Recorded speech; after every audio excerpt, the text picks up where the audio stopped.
So it's day 8, our last day. Oh. So we're leaving Paro this morning, beautiful morning, and we are driving for about 5 hours to the border town of Funchilling and then going through to Jaigoan. Which is a shithole. But first, we're going for a coffee.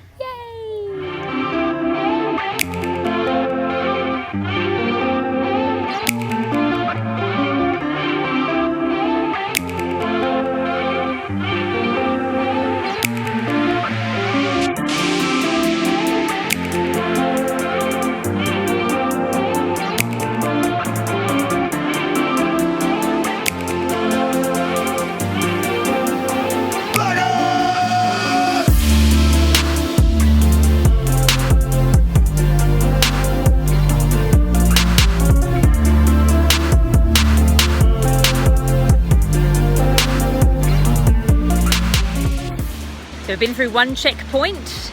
The whole journey today is supposed to be 5 hours and it's about 129 kilometres, so you can tell the speed. And we've just been listening to Last Christmas by Taylor Swift. A cover from Wham. So we're able to all sing along to the music. Last Christmas. Mr. Shmoo is picking wild strawberries, yummy. So we saw lots of strawberry plants on our walk, but now we're seeing the actual strawberries.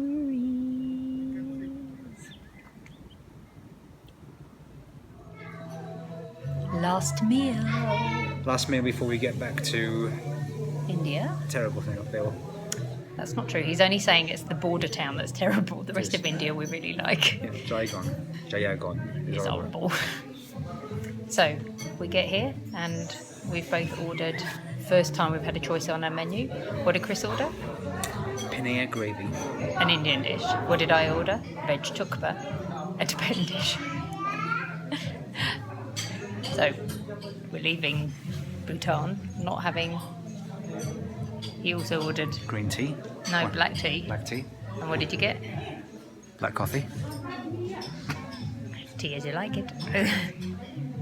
And we're also having beans and cheese because our guide thinks we should. Food as you like it.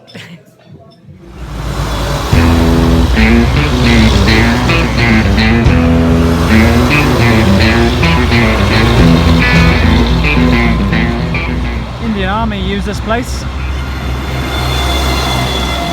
Bhutanese army isn't very big, with a population 800,000. They don't have many. So the Indians come here and train.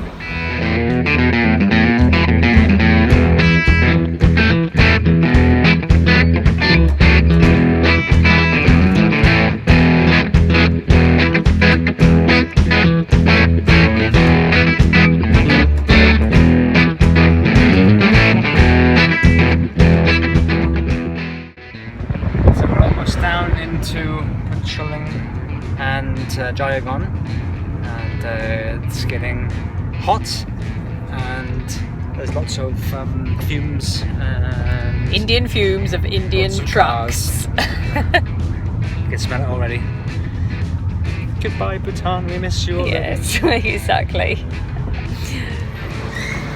So included in your tour is a shiny car which has been driven very nicely, except for today when Rinzin's been a little bit in a hurry.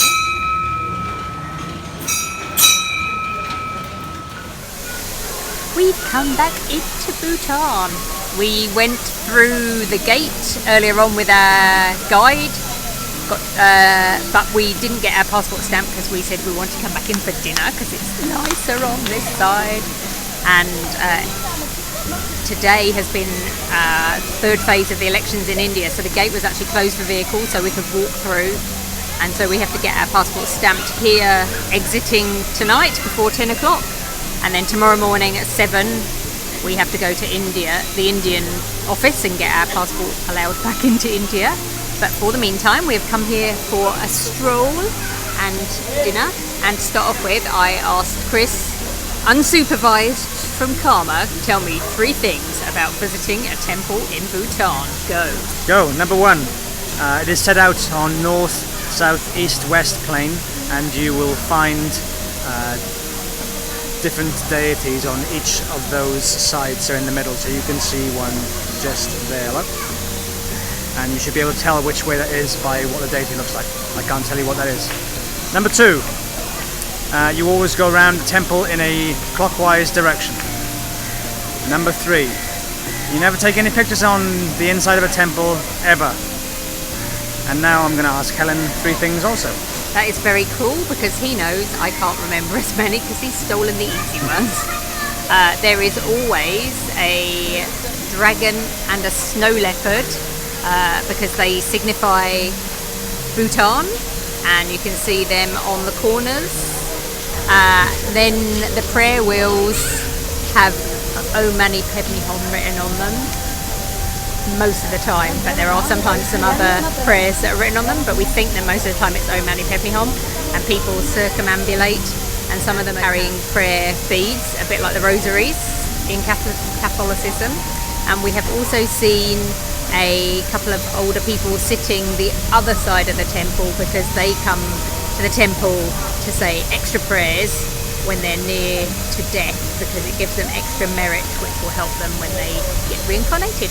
There you go, I remembered 3. We're in a restaurant and we just ordered some food, and I went, oh, I could really do with a beer.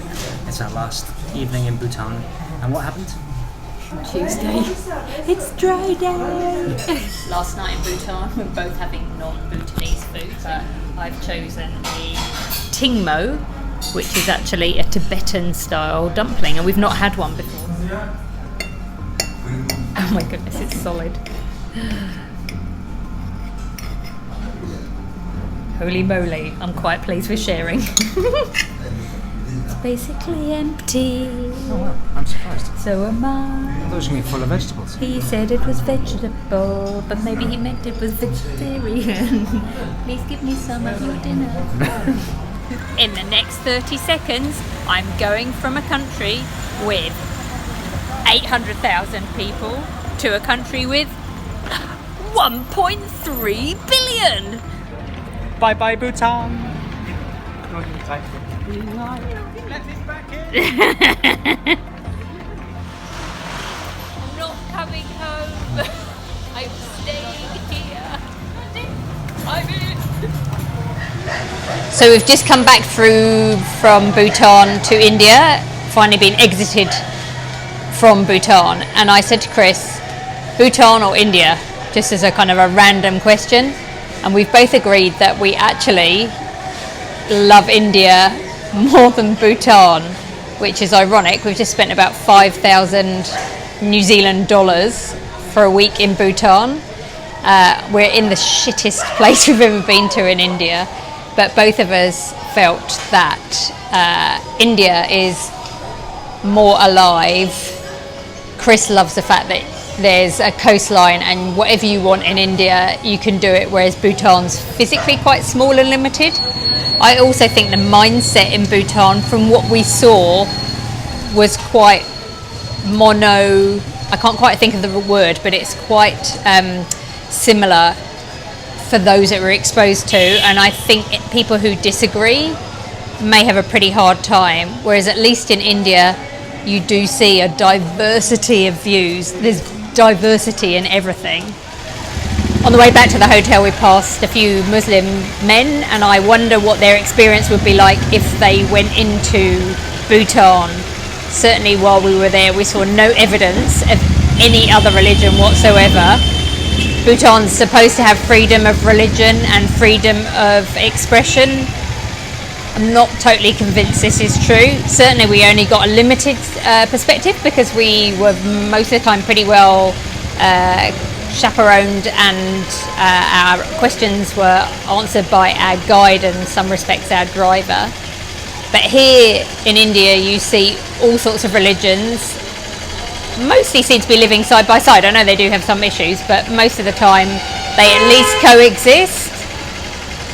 In Bhutan they're deemed not to exist, or from what I've read or can understand, people have had to leave the country. There's a large number of refugees, or some people are in prison. we were just in our bedroom, there was enormous noise, and we realised it was fireworks, so we rushed to the balcony, and apparently there's a wedding ceremony happening. There's just been fireworks let off, and we can hear music, and there's a few people dressed quite nicely just in our view, but the rest of the ceremony apparently is coming round the corner, so we'll see them in a minute. And the gentleman from the hotel's just bought us chairs, so it could go on for some time.